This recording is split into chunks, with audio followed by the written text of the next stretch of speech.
I've already got off to a bad start by starting the meeting 2 minutes late. So Tian, Tian, what do I do now?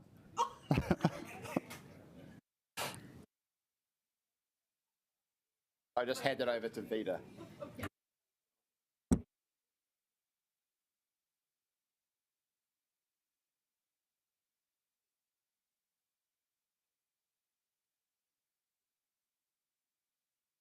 Just remember. Yep. Okay, just so I can tell everybody what the protocol of today's meeting is going to be. Vida is taking the session, and it's in 2 parts. So the first part will take us through till about 10:35, which will include questions on the first part.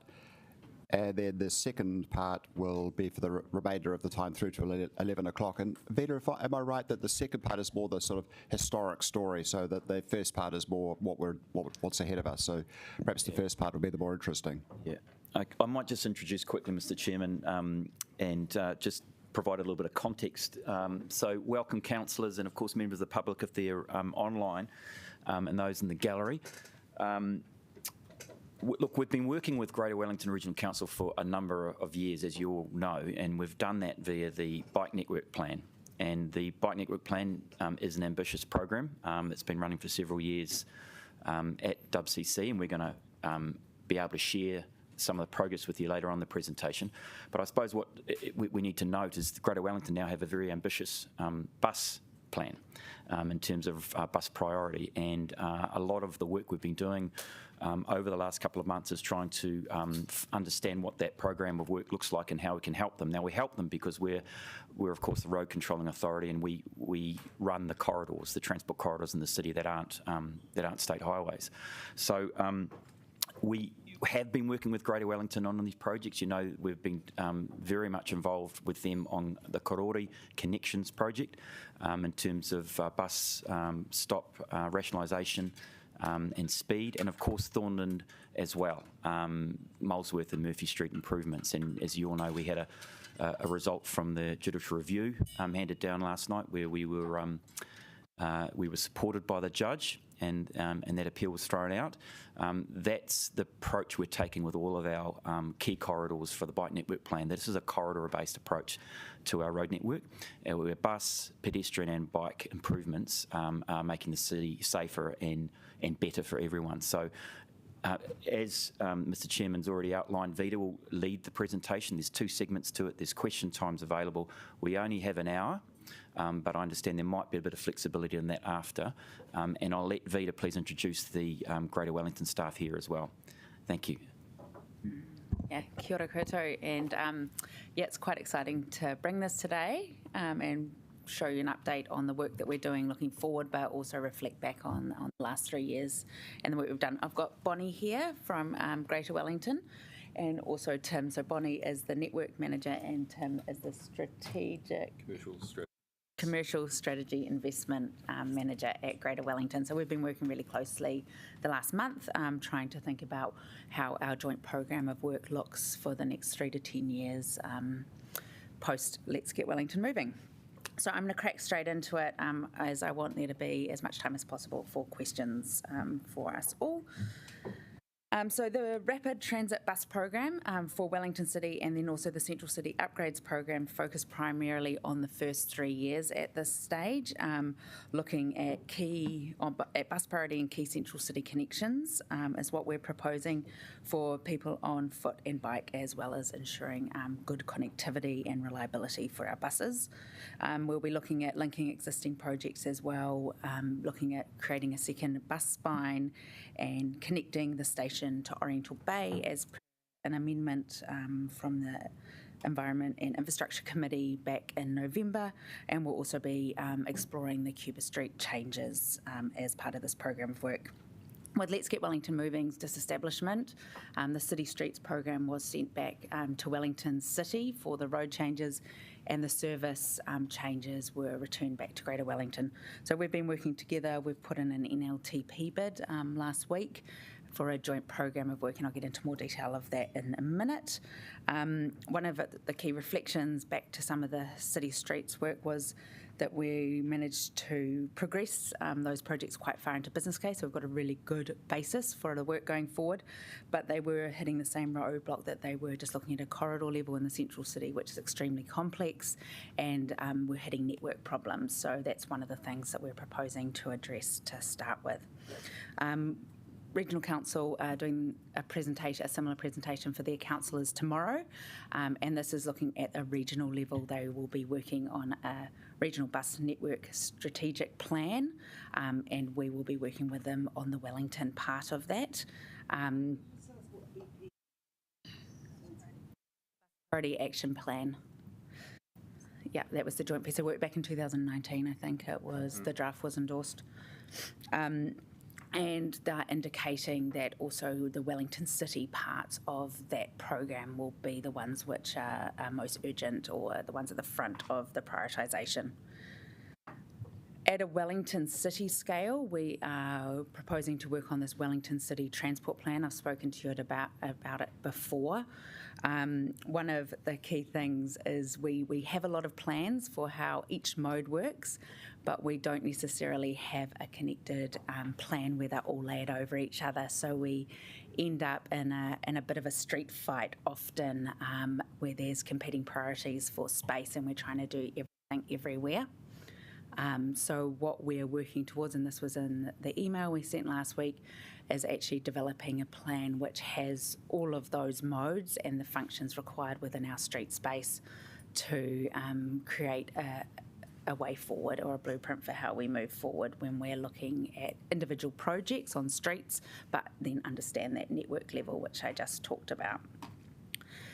There are two key projects that we've agreed to work together on in the next 3 years to accelerate.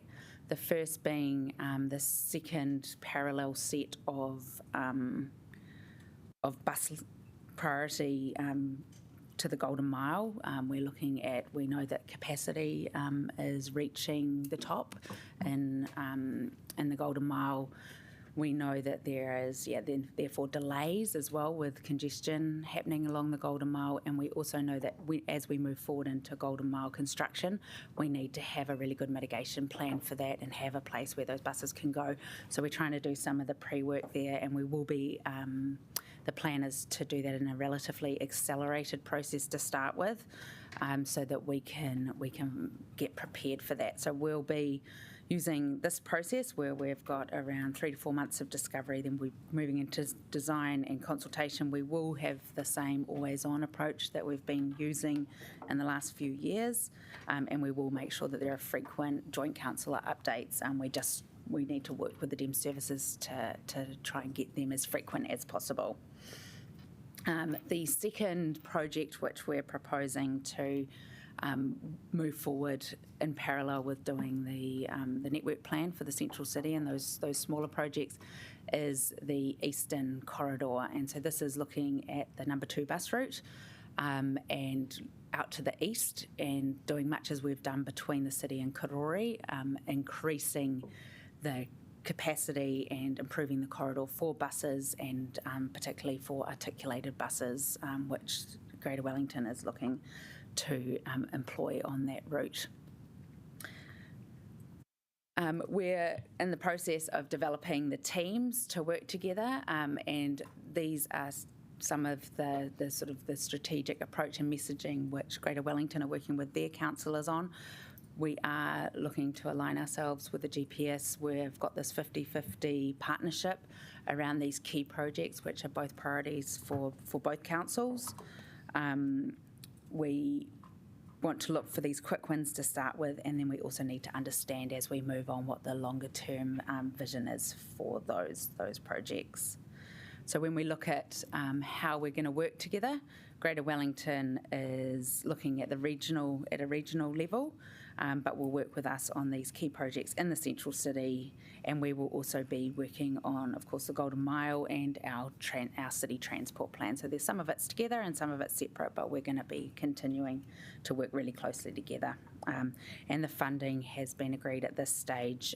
What we've put into the NLTP is that there's a number of projects which we will share the costs 50-50, both for the design and delivery. and there's other projects which each council is funding themselves. And we're also aware that we need to understand once NZTA Waka Kotahi have decided how they're going to move forward with their tunnel projects. We need to make sure that we are ready with both urban development and transport planning from a city perspective to input into that project when we're asked to participate. So that's one of the things that we'll be looking at together. So Greater Wellington have also signalled in their LTP a stage 2, which looks at sort of the longer transformational changes to both the Route 1 and the Route 2, and thinking about what that may look like. I think there's a business case money in the years 3 for both of those projects. And here's a quick overview of the next steps. And I will move on to questions. Thank you. Just the very first one for me is that will you email out this version of the presentation because it's obviously got a few changes? Thanks. And Tony was first. Okay, so thank you. My first question is really about the increasing bus capacity and the alignment with the Golden Mile project. Are we going to revisit the design of the Golden Mile project with respect to Courtenay Place with a view to perhaps increasing the bus capacity as it's limited at the moment? No, so we'll cover that off in the next slide, but we're not looking at making any significant changes to the current design. Okay, so is part of the information around these changes going to include traffic modelling and the increased congestion from removing a traffic lane each way on Duvois and Aotiki? As we work through the Wellington City Transport Plan, we will be looking at different modelling scenarios and things like that, yes. And just my third question really is, Let's Get Wellington Moving has done an enormous amount of work already in this space. You know, they've got $120 million to do an MRT business case, for example.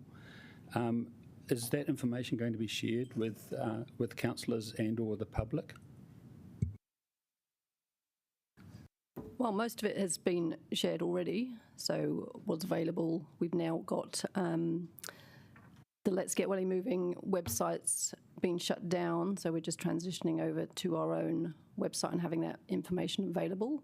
So the rest of the work that was leading up, there was no output of that work. They stopped before they finished the detailed business case, so there's no actual collateral to make available.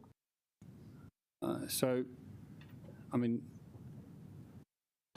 so City Council gave them $22 million. Is there any money left from that since they didn't finish what they were doing? No, that was what it was cost up until the time that it was disestablished. So the decision was made to disestablish before they'd completed the detailed business case. In fact, I think it had about 12 months to run before the detailed business case was due to be complete. Thanks. Councillor Free. Is there no interim anything from that money? Well, you've got the indicative business case. So that was completed 2020, Lorna? 2021. So that was the indicative business case that then led into the detailed business case studying. So there's no notes or reports or anything that you can demonstrate as having that money has provided value for between 2021 and 2023? So there's collateral leading up to it, but it's not in any way, shape or form meaningful without a final deliverable. There are, can I just add to that, there are some things like some of their surveys and things like that which we will be able to use in our project. So any of those kind of technical things that they looked at, I think there was, they did some street scans, for example, so we'll be able to use that instead of going and doing surveys. So we'll use whatever we can rather than purchasing new. So you're saying 2 years worth of work and we really have nothing? No, we have collateral. It's what sort of collateral we would make available to the public that would be meaningful. Councillor Calvert. Wasn't my actual question. Oh, sorry. Okay, I'll let... I was a bit concerned not to see the bus plan as a joint output from Wellington City and Greater Wellington, because one of the things I've been saying, and I think other councillors have as well, is that like Hutt Road was a classic example. We were told that when we took the lane out of Hutt Road to provide for a bus lane, that we were going to have a loss of so many private vehicles, and we had no reassurance as to what compensation was going to be provided in the way of bus services to take that extra patronage. So I really wanted to see myself, and I'm sure I could be backed up by a number of my colleagues, that there's joined up thinking in that respect, that we actually have a plan for the services that complements what we're being asked to do with the street changes. And I was quite concerned to see that just sits with Wellington City Council. I wanted to see it as a joint responsibility. Thank you, and kia ora councillors and kia ora councillor, thank you for your question. So if you just refer back to the slide about the Regional Bus Network Strategic Plan, the idea is that...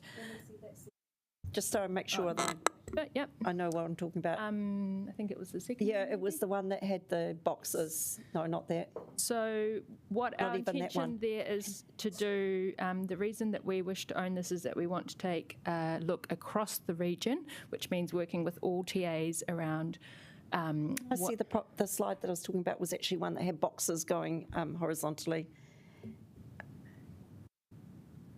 Yeah, that one. Yep, so for us as Wellington Regional Council, we are responsible for delivering the bus services and the bus network. So it's really important for us because we understand how our buses run across the region that we lead this piece of work. Naturally, we will obviously be working very closely with all the TAs. This is a regional piece of work, though, rather than specifically with Wellington City. However, our intention is to take the existing Bus Priority Action Plan, which was a joint piece of work that we did very closely together, and refresh that for Wellington City. And then also align this piece of work very closely with the Wellington City Transport Plan. We see those two pieces of work as going hand in hand. So can you just tell me a bit more about the Wellington City Transport Plan? Is that where you will specify the services you're planning to provide? Yeah, and I just wanted to add on in terms of this is talking about some of that funding. So this bottom piece here with that's saying that Greater Wellington is 100% funding it, but as Bonnie is saying, the TAs will be involved in the development. In terms of the Wellington City Transport Plan, yes, that is absolutely the intent to look at the bus layer together with others. So that's where we'll be working really closely on that. Yeah, and just a third question, a very small one. Are we still getting the bendy buses? Because that came as a surprise that we were even getting that, and that's where a bus plan would actually help. So at the moment, we are investigating the use of articulated buses on the route 2. And our intention is, subject to working with our operators and procurement process, that we would like to be trialling articulated buses in about 4 years' time. Okay, thank you. 3 to 4 years' time. We don't intend at this point to run them anywhere else in the city or on our network. First Councillor Calvert and then Councillor Pannett. Thank you. So can I just clarify, we don't have as yet an integrated transport plan for Wellington City? Not at the moment, no. Okay. So looking at the costs, and a sort of a ballpark figure, it's around about $100 million. Have you given thought to whether, as councils, we can afford that, given we're both in the process of our long-term plan and we've got a lot of pressing priorities? Yeah, sorry, that was actually in my notes and I didn't speak to it. But when we look back here, these are currently what is within the LTP of the two individual councils. And what we're doing now is we're looking how we refine those costs, especially the two projects, the Harbour Quays and the Eastern Bus Corridor. We think that these are probably on the high side for the first 3 years, and so we're looking at, we expect that to come south towards the LTP. But have you given thought to, I mean, like for the Golden Mile, we know on top of the $140 million, there's another 20 to 30 million just having to replace water infrastructure. So have you given thought to other additional costs and additional operating costs in terms of more resurfacing of roads and building them up more and replacing water pipes? Have you got any idea of that? So, I mean, this is the long-term plan process. You put in estimates with what you know at the time. We haven't done any scoping of this work. We haven't done the business casing for this work, so we need to go through that process. Then we'll move into design, and that's when we'll get a better idea of what's under the ground, what may need replacing, whether other utility owners want to replace or move their assets at the same time. So we're a long way off firming up those budgets, but we have to put a placeholder in the long-term plan for planning purposes. But you're saying this is going to be within 3 years, the spend? Yep. Yep, so you're going to do all that other work within the 3 years as well, and we'll have to find presumably some extra money as well? Well, not necessarily. So the placeholders might, Well, yeah, well, but we yeah. might do it. So just one other thing is, how are you doing things differently because this seems to me just an uplift of what Let's Get Wellington Moving didn't finish and plonking it down. And I'm just trying to understand what is fundamentally different in the way we're proceeding with this, because to date, it hasn't been a great experience. So that's where the Wellington City Transport Plan is key. So we've received City Streets Back, which was a program of many projects at a corridor level, and we've said, well, we need to make sure we have that future state network plan developed to understand how we then prioritise, because we've also received only our funding back. We haven't received the full funding from the program. So we're going to have to reprioritise those projects. We have, however, identified there are these 2 priority projects which should be progressed in these 3 years. So that's how we're doing it differently. We're going to be looking at that program, all of the central city, once we have the network plan, and prioritising the individual projects post that. So those priority projects, are those that we haven't agreed as the governing body? Is it what, or have we, or is it just what officers have decided are the priority projects? That's our recommendation through the LTP. So through the LTP budgets, that will be decided, is my understanding. Thank you. Sorry, Councillor Pannett. Thank you, team. And can I just congratulate you on the speed at which you're proceeding? It was very good to be at the Regional Land Transport Committee yesterday and just hearing how fast they're going to roll out the bus lanes. So that's great. My question, though, is around tunnelling. Vida, your point about assisting the government. I'm just wondering how you're going to proceed with that, because officers did that in the 2010s and then with the flyover, and then it didn't go well. So will there be able to be some pretty robust advice about what's going to be the best way to move people and protect the environment at the same time? We don't really have a view at the moment, so I think let's talk about that once we know what they are intending to do. So can I just, I got Councillor Staples saying how logical I was yesterday. It was a huge surprise. If we want to cut our emissions, is it consistent to build more roads, and then is it consistent to also build more roads to deal with the fact that there's going to be more bad weather? Through you, Mr Chairman, just as a recommendation, and Councillor Pannett, a great question for a conversation with the broader council. We're very, very tight on time. And so if it's okay, we can take it offline or have another conversation about this. But if we can stick to the material, that'd be great. I know other councillors are queuing up for questions. Yeah, but I just would like it discussed at some point. Thanks very much. Thanks. Councillor Free. I'm really just not quite confident that I've got the answer I wanted. So when we make decisions at Regs Committee, we need to have confidence that the changes we're making to the roads are going to work. How possible is it for you to give us some information about the capacity of the public transport system in Wellington to carry people? And this is a really important question, because we do not want to make decisions on the roads that are going to result in chaos. And we had no confidence, I can speak for our committee, we had no confidence over the Hutt Road situation.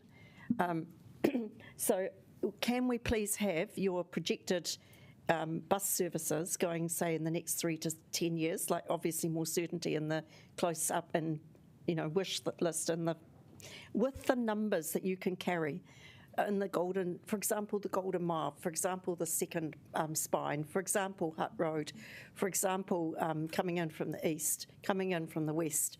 We need to know that there's backup there for the decisions we're making on the roads, because it needs to be tight together. And I haven't had that absolute confidence over the bus plan. It alarmed me, to be quite honest. Thank you. I think that's a very good question. I think one of the processes that we've currently got underway is a review of our regional public transport plan. We will consult with all territorial authorities, and a key aspect of that is deciding what services we want to expand into what parts of the Wellington region. So we'll make sure that this council is included as part of those discussions. In terms of growth forecasts and estimates, we do know that the Golden Mile is at capacity or is nearing capacity, and I think you can see visually by the rate of bus progress down that corridor, we obviously are approaching a threshold that needs to be addressed, and we're also very conscious of the Route 2, which is the east-west corridor, which is at capacity as well.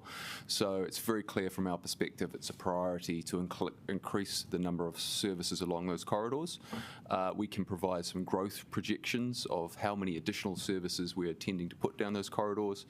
However, we would like to think that the exact route designs and the timing for those would be as part of a consultation with the various territorial authorities.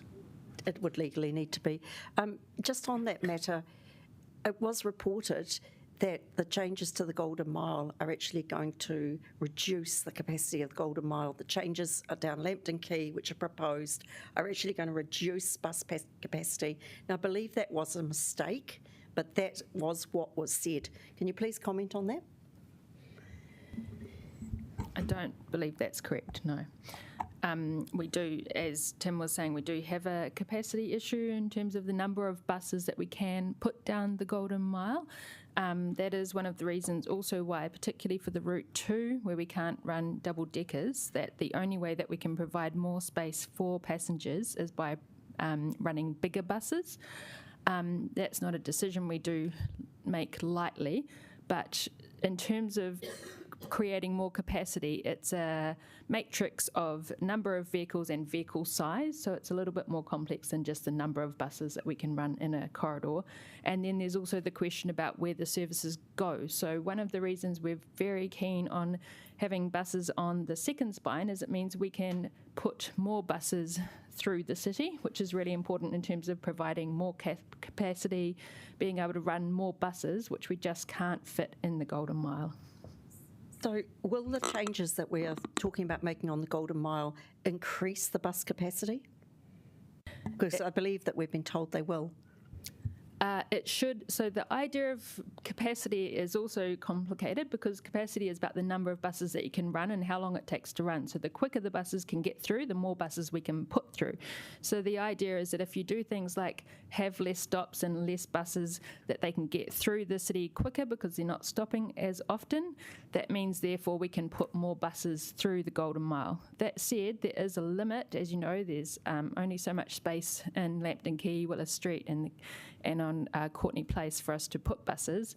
So there is a point that we reach where it becomes very inefficient to put more actual vehicles on the road, much like any traffic congestion situation across the city. So therefore, the answer is then to have other corridors that we can run buses on. Hence, we need the keys to run extra buses, which gives us extra space capacity for all our services. And have the... Sorry, we've Okay, I'll go back on the list, please. Councillor Chung. Great, thanks. I have 3 questions here. I'd like to understand the integrated plan and whether this means that we can actually defer parts of it and not fit into this plan. But because we haven't seen how everything's going to fit together, I'm concerned about the cost that the City Council actually has to pay 100% of in this in the graph that we received. We've got $16 million worth of things that the City Council has to pay. So can we actually defer these things until we've actually got some money? Because we seem to be spending we're not slowing down on our spending, despite the fact that we've got no money. If you can maybe address that one first. Yeah, so this, the figures in here is what is currently included in the draft LTP. Yeah, but I'm asking if we can actually defer parts of it rather than putting it into the next 3 years. I think through you, Mr Chairman, that's a decision for council during the LTP phase, but I'll just note that Ms Christella did say that, and agreed by Greater Wellington, those earlier year 3 figures are quite optimistic, and we're having to spend the next couple of months trying to understand whether they're accurate or not, and they're likely to come down. Okay. Second question is regarding the Golden Mile. Have we actually, or are we going to go and talk to the businesses there, because they're still very, very unhappy with what's happening? So are we going to discuss? We're going to cover that off in the next couple of slides. We will, okay. Yep. Right, and the last question is, have we done an analysis of through traffic along the quays, so that what passengers do we actually expect to be catching that route? Do we expect people to be avoiding the CBD, or they don't get them from CBD, or they're coming through from the eastern suburbs going to the northern suburbs? That will be part of the project. We'll understand the current use. Okay, thanks. Just a quick one. The timeline on the WCTP again. Sorry, that was, I think, my bad. Just in terms of when we're looking at doing each of those phases. I saw one for 26, 27. For like the business cases at the end. Yeah. What we're planning to do is that we have a new program ready for the next LTP. So we haven't timed this yet, but we're just saying these are the stages we'll need to go through to then be able to develop a program to inform the next LTP. Cool, thank you. Councillor O'Neill. Kia ora, thank you. I just had a question to kind of understand the compiled and conjunction part of the project. So a part around the planning and governance, and what does compiled and conjunction mean? I'm assuming we're not passing resolutions at this table that are going to directly impact Greater Wellington's share of the program and things like that. I just wanted to understand. No, and that's what we'll work through as we get to each of you have your regulatory roles, and those decisions will follow those. Cool, awesome. And then I just further to that one, understanding the liability and risk for program delivery. How, who holds the risk, or how will the risk be understood when it comes to the projects? It's a great question, but I'll let Siobhan answer it as well. I think this is the design piece we're doing at the moment. But Siobhan. Just in terms of the program risk, that's obviously shared between, we've both got vested interests in making sure that we can get bus priority up and running. So the actual risk of the program sits with both Greater Wellington and Wellington City Council. When we talk about construction type risk, that's another thing that we contemplate as we get closer to construction, but we will be the principal to the contract. We just need to make sure we allocate that risk fairly between us and the contractor. Councillor Randall. Yes, Bonnie, you mentioned that Lambton Quay, Willis Street, Courtney Place has got limited capacity for more buses. Under this plan, there's no analysis going to be done to see whether that would be able to be expanded. Thank you, Councillor. So there is, I believe, some modelling work that will happen as part of this Wellington City Transport Plan that will help inform that, and then also we will look at that as part of our Bus Priority Action Plan review. So we'll have a modelling component that will help us understand what is actually the limit of the number of buses we can put through the Golden Mile. So is that plan going to be based on the design that's been installed, or is it going to be more open and that saying, well, if we fix this bottleneck and that bottleneck, then we could get more buses through the plan? So we will work with the Wellington City within the remit and realm of the Wellington City Council plan for the Golden Mile. So our responsibility in that piece is establishing the need for shelters, and we will work closely as part of this planning piece for the Golden Mile in terms of location of stops, etc. Okay, and one last question. Can you confirm that the plan is for all of the bus stops along along Courtney Place and such like to be inline bus stops where buses sort of queue up behind each other to get into the bus? I can't remember the specifics of the design, but we're adding, I think, one additional inline bus stop to what's there already. They're not going to be pullover bus stops like they are now. They're going to be like follow the leader. We will get back, but we've got inline bus stops at the moment. We're adding one additional one as part of the Golden Mile design. We've just got time for 2 more questions, and one of them is coming from Councillor Calvert. Thank you. So when are these things coming to decision making by us? So what is the timeline for that? And what are the decision points or key decision points? So one of the key decision points is, of course, the LTP, which agrees on the funding to kick this program off. And then in terms of the harbour keys, we will be following the process that was illustrated in the pack there, where we develop the program. We will be doing frequent updates, and then the decision will come through at that sort of 90% design about installation. When is that likely to be? I can't, wait a sec. In approximately 9 months. Okay, so what would it take to say, look, let's just pause on this. We need to get some of our other projects finished before we start on something else. Is that a decision as part of the LTP? Yes. Or is there something else? Through the LTP, yes. Okay, thank you. Okay, last question is the Mayor's. Thank you for this. It's really exciting to see us working towards a transport plan, and very, very exciting. I suppose, given the time that is away, and I appreciate that you're still through the transition period of Let's Get Wellington Moving, in the interim, so there's a lot of information here and lots of bits that sit with different teams, and I totally understand how complicated that must be. I suppose it would be really helpful, and I think this was something that we found difficult with Let's Get Wellington Moving, is having that overall story, and vision of our transport plan, because obviously we can't wait for 3 years to be able to tell that. So I'm humbly requesting that we can, as councillors, have something like that on what has already been decided, what is to be decided, and what phases things are in, if that's possible. Yeah, we can do that. If people have other questions, of which obviously several do, I would suggest maybe the email approach from here on in, but we move on to stage 2 of the presentation. Thank you. Okay, so this is an update on the work underway. So I'll do a couple of slides and hand over to Vida because there's a lot of activity in her space as well. So starting with the Golden Mile, cool, thanks Vida. Really useful to remind ourselves of what this project is all about and what it's trying to achieve. So there's 5 investment objectives that were agreed back in 2020.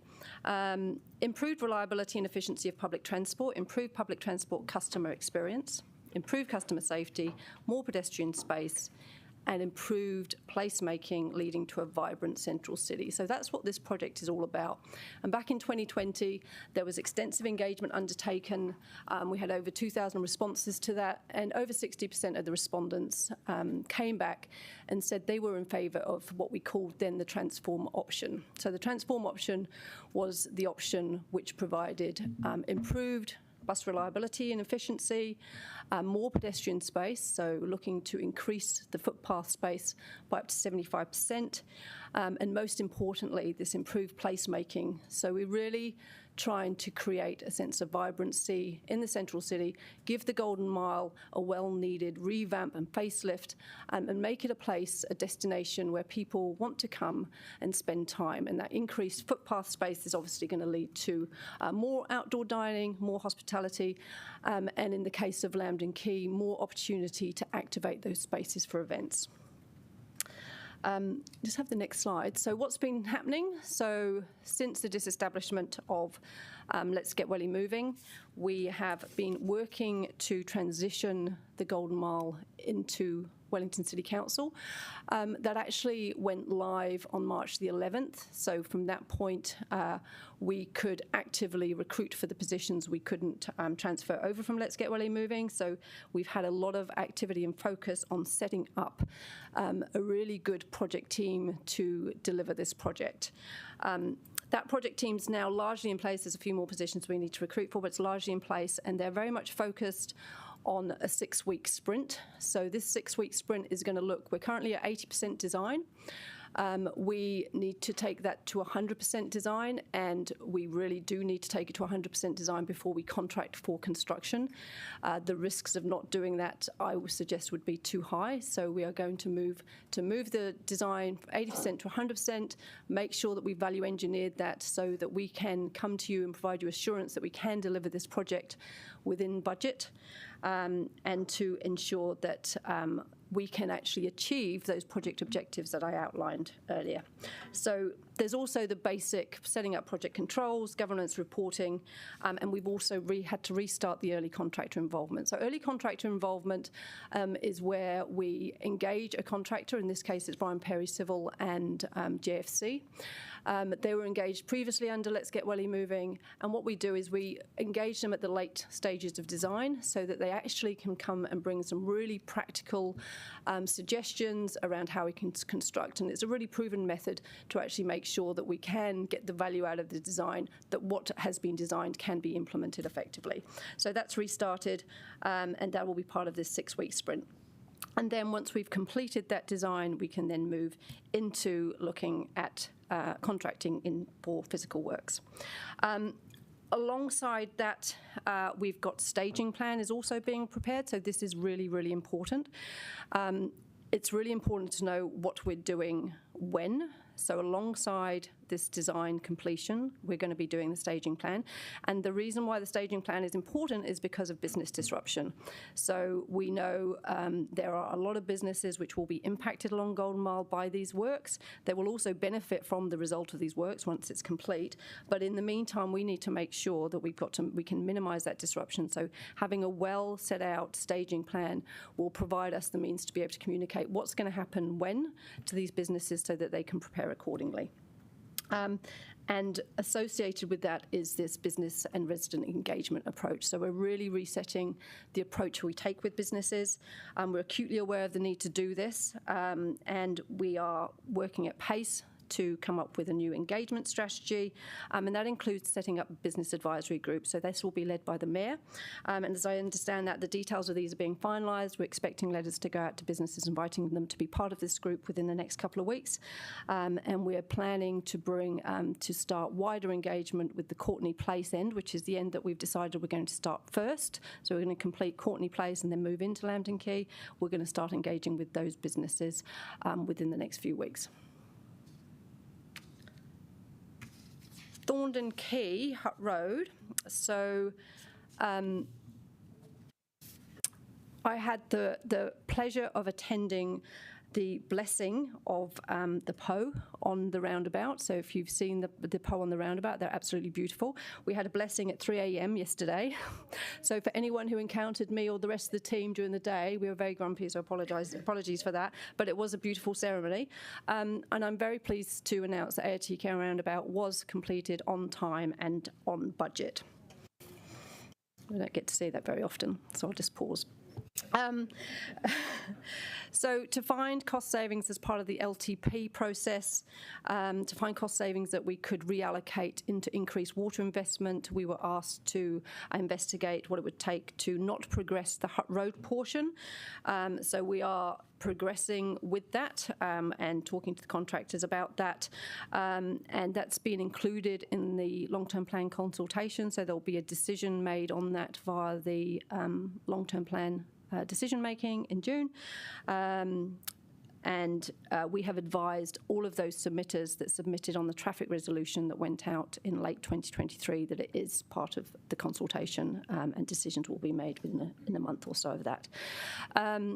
On Thorndon Quay, there is work as you will be well aware, the construction work has started on Thorndon Quay. That's being constructed in 13 stages, and that is currently on time and on budget. And the construction program, we are sticking to the construction program that we have shared with all of the affected businesses down on Thorndon Quay. Great. So I'll try and rattle through these slides. Karori Connections, we're just going to give a quick update on all the projects that are underway in our Bike Network program as well. Karori Connections is underway. It's ticking along nicely. We had a couple of wobbles at the start with multiple teams being in there with other projects, but we've refined and developed our internal processes for monitoring and managing the network when there are those multiple projects happening, and it's going well. We've had a lot of positive feedback from both drivers, bus drivers and people on bikes with the Chater Street improvements, which is great to see the bikes in a separate lane so that the traffic can move more smoothly up the hill there. And we've got 2 crews working on this at the moment. We're also going to be going into Glenmore Street soon, and as part of the feedback from the Botanic Garden to City route, we had a lot of feedback about the bus stop on Tinnaquarry Road, and we will also be moving that with those crews a few making permanent materials and moving it a little bit further up the hill, which we think will address the problems which are identified. We're also working on the Berrenport and Newtown route at the moment. That's going well. We've got 2 crews on there. We're about to increase to 3. We've been working as well with the local clubs at Wakefield Park. Met with them last week or the week before. With football season starting, we're wanting to try and make sure there's as little disruption as possible. Evans Bay Stage 1 Part 3 is nearing completion. I think that should be completed just after, in the second half of this year. That's going really well. And Evans Bay Stage 2, we've just started work on some seawalls, and we're currently looking at the design because the initial quote has come in over the budget, so we're looking to see how we can amend that design to fit within the budget. Thorndon Connections is going well as well. We started with a lot of the side roads and we'll be moving on to Molesworth and Murphy at the moment. Brooklyn Hill, we're almost at the end of the detailed design for that, but we have, at the moment, we're just pausing a little bit until the NLTP comes back, because the indication we've got through the draft GPS is that they will not be funded, and currently our budget assumes FAR assistance for that project. So once we know what's happening in the NLTP, we'll need to be deciding if we want to continue with that or not. We've also been working really closely with schools, and we've been doing some of these off-road commuter connections as well. So at the moment there's work, this is the one over the Mount Vic, and there's also some in Newtown. The next big project, which is going up for consultation, is the Wadestown parking scheme and stage 2 of the Wadestown connection. That's going to start consultation on the 27th of May. We've organised a ward briefing on the 22nd of May. It's different than Newtown to Berrenport, the parking scheme in particular. There have been new issues to look at and address, and the scheme that we're proposing tries to address those, but there are, as always, also impacts. We'll be making it better for customer parking, for emergency vehicles. There's a lot of access problems that have been identified, but it will be harder for residents without off-street parking, and more than one car, which there's a number of, and also harder for commuters. So there are always, as always, impacts and benefits of all of these projects. And I'm just going to quickly move on to, I thought it was a good opportunity to take and do a recap of the last 3 years. So this is where we started back in July 2021 when Council said to us, we want to more than double your budget and bring forward 50 million into the first 3 years, and please do a rapid rollout. And we all went, yep, and assessed how do we do this? But we have done it, and it's really, really fantastic to think of all the Wellingtonians who have been involved in this. We've touched almost every team in council, and this is where we're at now. So that's a huge change to the network. We have, as I said, we started with 23 kilometres back in July 2021 that had been installed over the last 20 years. In the last 3 years, we've installed 28, and by next year, we'll have another 34 kilometres. We'll be at a total of 34. We're seeing really good numbers of increases in the bike trips happening on the routes where the bike lanes are installed. And we can really see that difference that where those are installed, for example, versus the whole of city increase, that it does make a difference having those protected and connected lanes. And we're beginning to see this, which warms anyone's heart. We're also incredibly proud of the work that we've been able to do with our mana whenua partners and beginning to really embed their ambitions into our projects. And especially this Niho Taniwha designed by Len Hettet. It's amazing to be able to begin to mark those underground streams across all of the routes around the city.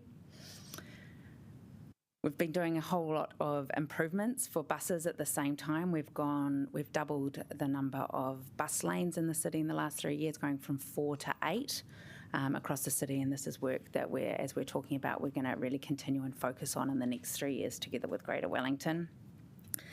We've begun to look at these modal filters or school play streets. We've done pedestrian improvements, and we had this at the Huntley home in Karori, who celebrated being able to access the shops and get around from their home, which was an incredible event. We've been working with businesses to understand how we can help mitigate the impacts that some of them are seeing, but we've also seen a number of businesses embrace the new opportunities that the bike network has enabled. In our public space and urban design projects, we're beginning to have to think of bike parking from the start and integrate into all of our urban design projects, and bike parking is becoming a big thing we think about as we design our city. We've continued with these transformational projects, and we've been winning design awards for them, and we were one of 10 cities out of almost 300 across the world that got the BC program support, which has been fantastic to have these international best practice people come out and help us with our city, and we've got another 2 years of support from them. So we're really hoping that these kids on the back of the bike will never remember a Wellington where there wasn't connected bike network when they're an adult and can choose to bike. So, questions? And the first question is from Councillor Pannett. Thanks. Some really great progress there. Can I just check, are kids safe on the back of bikes? Look, I was a bit nervous. On a bike lane? Outside our scope. Kind of outside our scope, as Siobhan said. But yes, my kids have been on the back of my bike since they could sit up. You can't have them before they can't sit up by themselves. Yeah, I was just wanting the evidence, but anyway, I could take that offline another time. I think more children probably get killed in car crashes than on bikes. Yeah. Now, the businesses in Courtenay Place, can you just talk a little bit more about what support will be given? Because some of them are really tiny and all the disruption will really hurt them.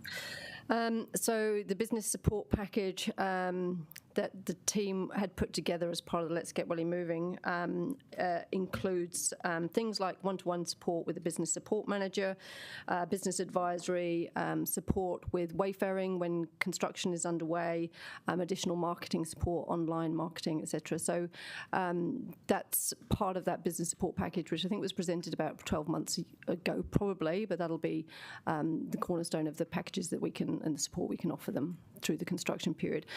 The key thing and the key messages from businesses around construction is let us know well in advance when it's going to start and then when it's going to finish, and make sure you do what you say you're going to do.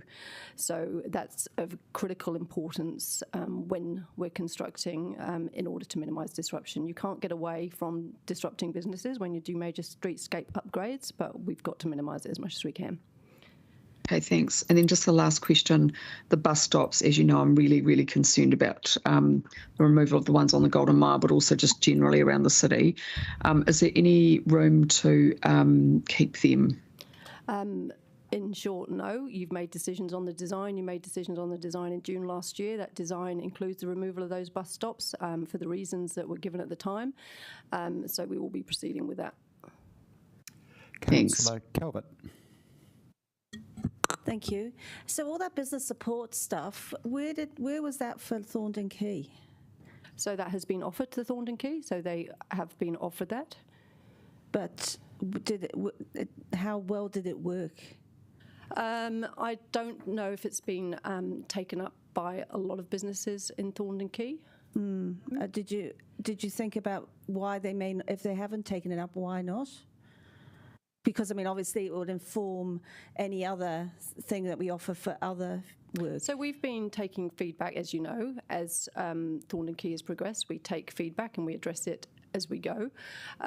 So we haven't had any specific feedback, apart from asking for actual compensation, which we've always said is a no-go through any construction project that we've done. We've never compensated.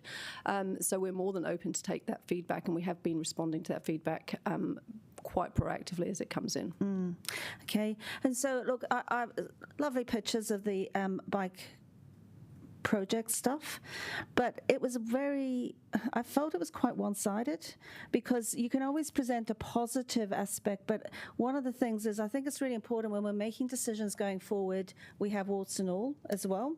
And you know, you've also got, through that process, there's been hundreds of thousands of dollars spent on judicial reviews, petitions from local people. So my question is, how can you provide us with, you know, sort of not just a one-sided view, because it's important for us because we're representing the whole city for a way forward. Yeah, so that was very focused on the highlights of the last 3 years, but we are. I think I was just looking at the final edits on a progress report from the last, it's dated in December last year. So that is going to be able to be available hopefully this week. And we'll send you a link as soon as. So what's that? Is that like it looks at the whole program. It looks from a program perspective at are we achieving the objectives, where some of the issues were, if there is anything that we think we need to address in this next phase, and that is some of the background that will then inform this next 3 years. So is that independent or is that done by officers? I can't quite remember. I think we definitely had some external consultancy. I'll have to get back to you on that. Yeah, it would be good to know. Thank you. Councillor Free. At the end of all of that, I was really confused as to what's happening with Hutt Road. Now, we have approved through the Regs Committee some changes for the start of it, but not for Hutt Road. So you did the Thorndon Quay. The traffic resolutions for Thorndon Quay, the last set they that you went approved. onto Hutt Road, but I think we go put to in that bridge. Yeah. Okay. So what's happening with the rest of it? So are those happening, and then what's happening with the rest? So the rest we've put on pause until you make your final LTP decision. Can that be called out in the paper that we get around the LTP? Because it's in the consultation document. Okay. And you've got a specific resolution from November, I think the November meeting. Okay. Councillor Chung. I might need to take it offline. I feel as though I don't know what's happening. I'm sorry, but I feel that way. Yeah. Two questions on the feedback and what we do. First of all, on the Wadestown connections, we have a consultation session on the 22nd of May, 0900 to 0930. Do you think that's actually a good time to hold it? Because people are going to be taking their kids to school or going to work or things, and so will they have actually time to go into do a consultation at that time? Sorry, the consultation doesn't start until the 27th. The 22nd, that's a briefing for you as ward councillors, just to let you know what's happening, give you a more detailed briefing on what we're engaging on, when we'll be doing the public sessions and things like that. So that's just for you as ward councillors, an extra. Yep. Okay. Great. Thank you. Councillor Randall. So thank you. I mean, with Pāniki, so we went through the previous thing around the bus, focusing on the bus lanes and the bus capacity issue. But I also noticed in there are bike lanes to be put in through the CBD in the next 1 to 3 years. Could you just outline what that plan is briefly? Yep, so we'll be with the Harbour Quays and the Eastern Bus connections, we'll be also looking at those connections. There was a resolution, I think, in that same meeting, November 30th, to look at connecting the station to Oriental Bay. So we'll be executing that recommendation from the committee, and then there's a couple of places where there's misconnections between different projects, so we'll be looking to address them in the first 3 years, and we'll be looking at the Cuba Street, which got delayed to post LTP, and then I think those were the major ones, or Dixon Street maybe as well. So we're just working through that program now, and we'll come back to you, as Liam talked about, as we refine that budget and the actual program of projects. Okay, so just on the, say, particularly Cuba and Dixon Street stuff, are we going to be briefed on how it's going to be done, or is actually a decision that is going to be, and is it going to be a consultation? Because we went through the whole point, and parking was going to be removed through Let's Get Wellington Moving, not us, you know. So what's the situation with that? Are we starting again, and we're going to have another consultation and have a bit of a choice, or is it we're just going to do, how are we going to put We will these work changes through in? that and follow due process, of course. So it's going to come back to us for a decision? Yes, that Cuba Street in particular, that was deferred, and Dixon Street, for example, that would be part of a project which comes back to you for decision before installation. So it'll have to go to the regs. Okay, so, or council anyway. And, sorry, we're just running out of time, so if you don't... One more. Okay, last one. Sorry, so I've just been asked particularly about the Glenside to Tawa, which is really about, it's a very dangerous area with Middleton Road, very narrow, quite high speed, very dark at night, and much wanted by everybody. Where is that on the plan? So we're currently progressing the business case. It's almost finalised, and it will have a recommended approach. At the moment, the budget doesn't currently provide to deliver that in the next 3 years, and the preferred option is coming out at a relatively high sum. So we're just looking at that, and once the business case has been presented to the program board, then we'll look to them for direction about how we should progress that, and then that will come in an update to you. The Deputy Mayor. Yeah, a couple of questions. Just looking at the successes of Pāniki Pōneke, is there any way we can measure congestion reduction, emissions reduction through that increase in uptake of public transport and active transport? I'm not sure. I can't answer that question. It's something we can probably look into. Take that offline. I think it's quite an exciting opportunity. Yeah, I mean, through you, Mr. Chairman, it's difficult not putting the measurements in place when you start the project to sort of recreate and forecast, what you may have or may not have saved in carbon or in congestion. But I mean, we'll take it on notice. I think we'll do our best, but I think it's probably better practice to put those measurements in place when you commence a project as opposed to after. Yeah, okay. Just the cycling team, that's actually quite a lot of work that they've been doing. So I just want to check if we got good support for them and the work that they're doing, and just some of the situations they get in the public. Yeah, I think realm. it's a great question, Deputy Mayor. I mean, it's been tough. I mean, we've effectively in 30 years achieved in 3, right? Is really what Vita's presented this morning. And to Diane, Councillor Calvert's point, there has been lots and lots of friction in the community as we've tried to transform these streets. The instances of concern by the community often translate into quite awkward and sometimes volatile interactions. We've got supports built around the cycling team. We have regular debriefs, particularly when we go to, when these incidents are first posted through our health and safety processes, but also in public meetings. We're now having to kind of prepare and plan quite carefully and how we engage with the community on these things. And the latest addition to that is effectively taking security in with us for a number of reasons. So, look, it's always top of mind for me. As the 290 staff I have to look after, that is always upmost in my thoughts as we, push out this very contentious program. But watching it like a hawk, as is Vida and her team. Right, thank you. Councillor Chung. Can I go back on this? Thanks. Sorry, I missed the second part of my question before. Regarding our feedback processes, we were talking about the feedback from businesses along Thorn and Quay.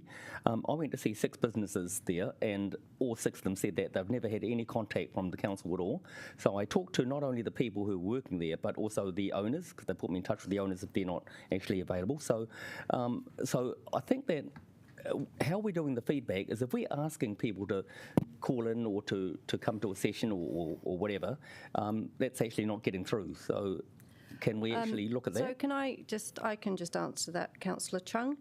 And I would challenge whether they have been contacted at all. We've done extensive engagement. I've got pages of the notes of how we've engaged and when we've engaged.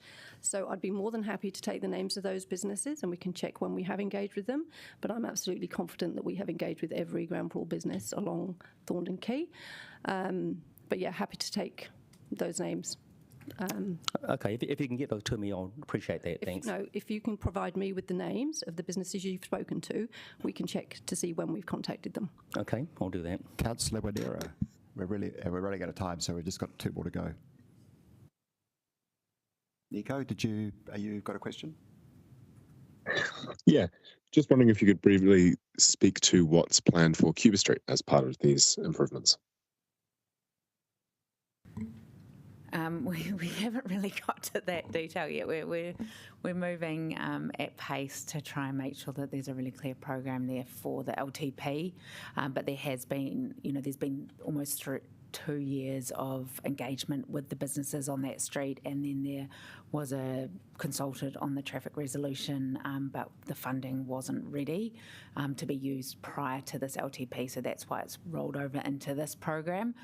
So we need to understand exactly what we progress, if it's the Let's Get Wellington Moving scheme or something else. So we're also looking at trying to understand a little bit more around some of Cuba Duper's requirements as well. And the penultimate question is from Councillor Free. I just would like to say, a big thank you. This is a very big achievement in terms of cycling, and nice that we have been successful in the latest court challenge too. So, but my concern is really that we guard the process. We have been successful with these judicial reviews because our process has been watertight, and I'm a little bit concerned that the process on some of these projects isn't completely clear to me, and I'll take it offline. But with the LTP, there's been a lot of talk about things we're going to approve in the LTP.